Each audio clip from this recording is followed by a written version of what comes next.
नमस्कार, आप देख रहे हैं बक्सर तक। चलिए नजर डालते हैं आज की खबर पे। बक्सर बजट को लेकर आनंद मिश्रा ने की प्रेस वार्ता, जनता को दी अहम जानकारियां। खबरें विस्तार से।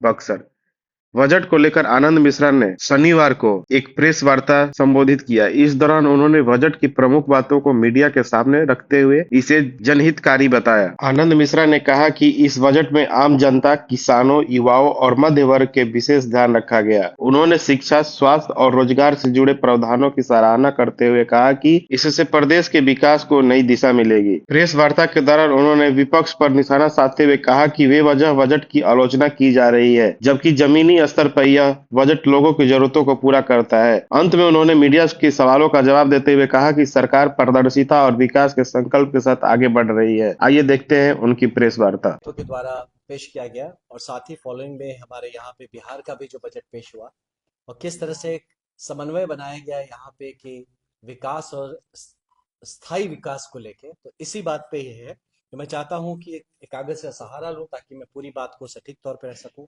सारे आंकड़ों को सही तरीके से बता सकूं। इसलिए इस कागज का सहारा लेते हुए मैं अपनी पूरी बात आपके समक्ष रखता हूँ कि तो आज हम केंद्र सरकार की ऐतिहासिक बजट वर्ष 2026-27 और बिहार राज्य के रिकॉर्ड तोड़ बजट पर चर्चा करने के लिए एकत्रित हुए हैं। ये बजट केवल आय व्यय का हिसाब नहीं है, बल्कि विकसित भारत और विकसित बिहार के संकल्प को को साकार करने की एक स्पष्ट दिशा तय करती हुई बजट है। केंद्र सरकार का अगर बजट हम देखें तो एक विकसित भारत का जो संकल्प है माननीय प्रधानमंत्री का 2047 का, वो आप में इसमें परिलक्षित होते हुए नजर आएगा। प्रधानमंत्री श्री नरेंद्र मोदी जी के नेतृत्व में और वित्त मंत्री हमारी श्रीमती निर्मला सीतारमण जी के द्वारा पेश किया गया यह बजट पूरी तरह विकासोन्मुखी है। इसका कुल आकार 53.5 लाख करोड़ का है, जो बड़े पैमाने का विकास, इंफ्रास्ट्रक्चर और जन कल्याण पर सरकार के निवेश को दर्शाता है।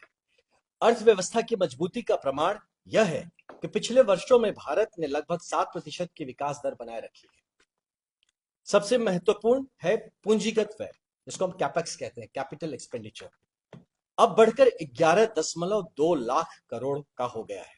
यह निवेश सड़क, रेल, जलमार्ग और लॉजिस्टिक्स पर खर्च होगा, जिससे बड़े पैमाने पर रोजगार बढ़ेगा और व्यापार में भी आपको सुगमता आती हुई नजर आएगी। यह बजट प्रमुख वर्गों पर विशेष रूप से केंद्रित है। किसानों के लिए 500 जलाशयों का विकास, मत्स्य और पशुपालन पर जोर दिया गया है। साथ ही फसलों में आय बढ़ाने की योजना है।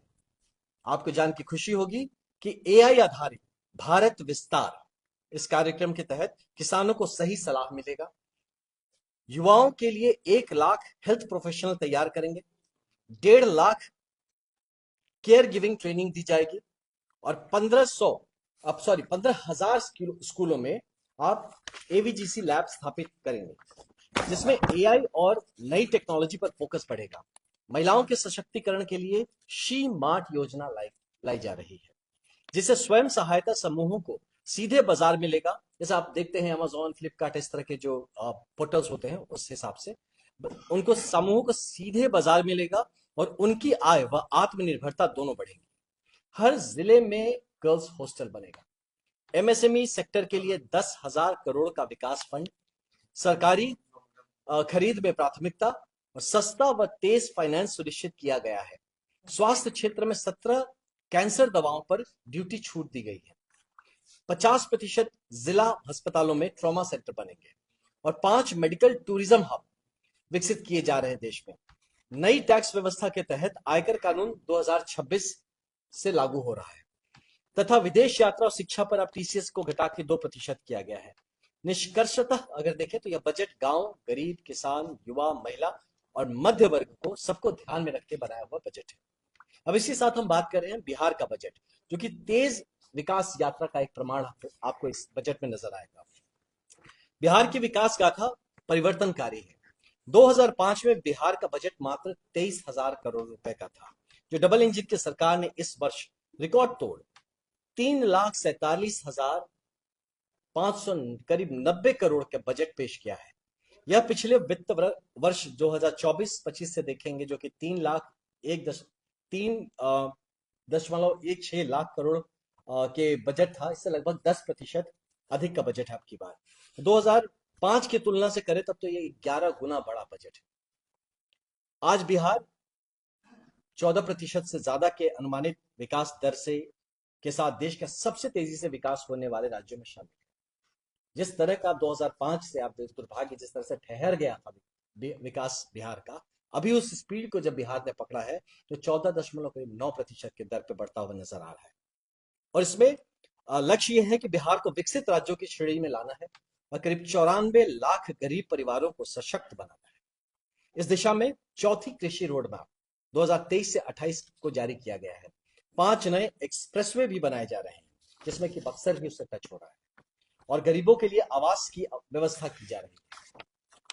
माननीय वित्त मंत्री श्री विजेंद्र यादव जी के ने सदन में एक बड़ी अच्छी बात को समझाया है। उन्होंने 5 शब्दों का चयन किया इस पूरे बजट को समझाने के लिए कि ये किसको टच करता है।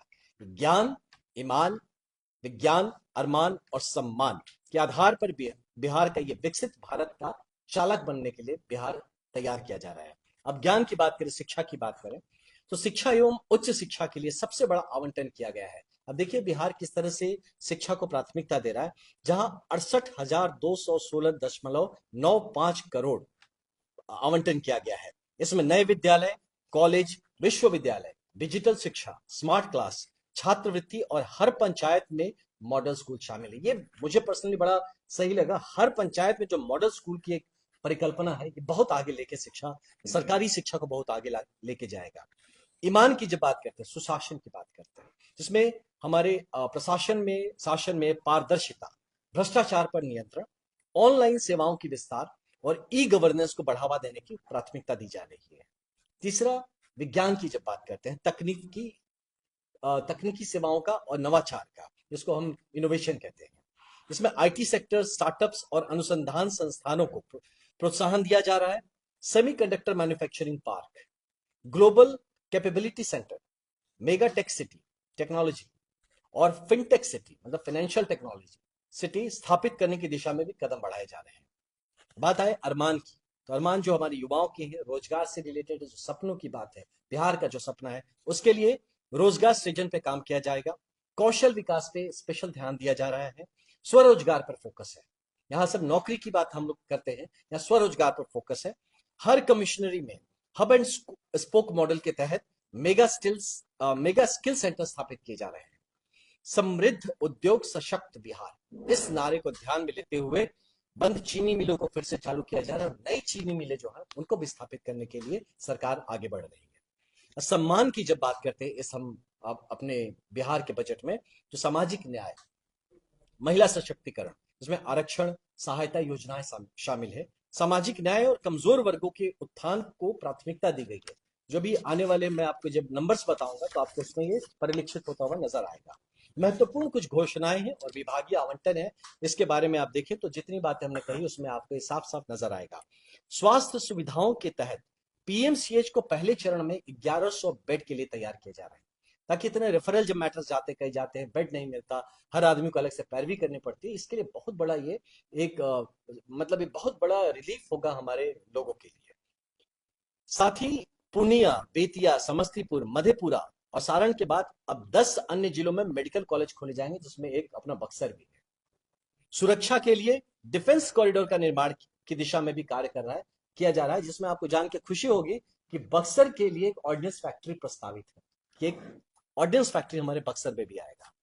विभागीय आवंटन को अगर हम रुपए में देखिए, करोड़ों में, जिसकी अभी हम बात कर रहे थे, जितने भी आप बात करिए, आप देखिए इसमें तो ग्रामीण विकास के लिए 23,701 करोड़ से ज्यादा का बजट दिया गया। स्वास्थ्य में 21,270.40, गृह विभाग में बहुत अच्छा बजट दिया गया। देखिए मैं खुद आईपीएस में रहा हूं, ये चीज मैं देखता हूँ, गृह विभाग जिस तरह से मजबूती पकड़ रहा है आने वाले दिन में, जिस तरह से आवंटन 20,132.87 करोड़ का बजट अगर गृह विभाग को दिया जा रहा है, ये दिखाता है कि हमारी सरकार एक मजबूत सुशासन और मजबूत गृह व्यवस्था, मजबूत पुलिस व्यवस्था को लेकर कितनी दृढ़ संकल्पित है। अनुसूचित जाति के लिए अलग से 19,603.02 करोड़ रुपए का बजट दिया जा रहा है। जो अभी हमने पिछले आपसे इस पे बात किया, मैंने अभी बताया आपको इसमें कि सामाजिक न्याय की बात की, तो इसमें आपको यहाँ पे ये होता हुआ बजट के माध्यम से भी ये परिलक्षित होता नजर आ रहा है।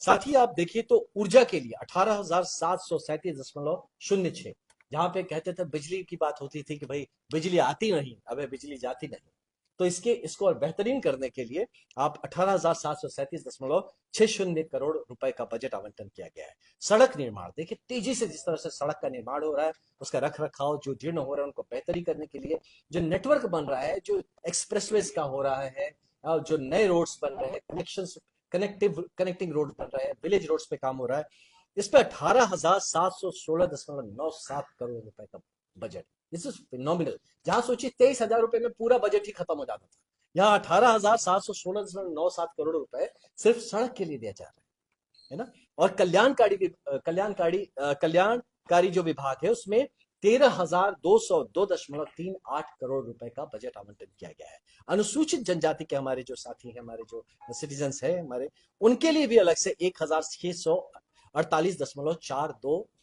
करोड़ बजट रुपए का बजट आवंटन किया जा रहा है। तो इसको पूर्णता में, यहाँ लिखा हुआ समापन में, ये मैं समापन नहीं कहूंगा, अगर पूर्णता में इसको अगर पूर्णता से समझे तो केंद्र और राज्य के ये दोनों बजट मिलाकर भारत के विकास को जो गति नजर समझ में आ रहा है कि हाउ सीरियस वी आर। यहाँ सिर्फ बजट ही इस बात को दिखाता है कि विकसित भारत का सिर्फ एक सपना नहीं है, विकसित बिहार का सपना नहीं है, इसको हम काम करें। और एक एक चीज में परिलक्षित होता हुआ आपको नजर आ रहा है, जिसमें पंच संकल्प जो है, ज्ञान, ईमान, विज्ञान, अरमान और सम्मान, ये बजट के हर एक, आप इसको डिटेल में जितना पढ़ेंगे आपको ये 5 जो फीलिंग्स है बार बार आपको उभरता हुआ नजर आएगा। बिहार को प्रगति, आत्मनिर्भरता और सामाजिक समरसता की ओर ले जाने के लिए ये बजट पूरी तरह से डेडिकेटेड है। यह सुनिश्चित है कि आने वाले वर्षों में बिहार विकास की नई ऊंचाइयों को छुएगा और विकसित भारत के निर्माण में अग्रणी भूमिका निभाएगा। तो बहुत धन्यवाद।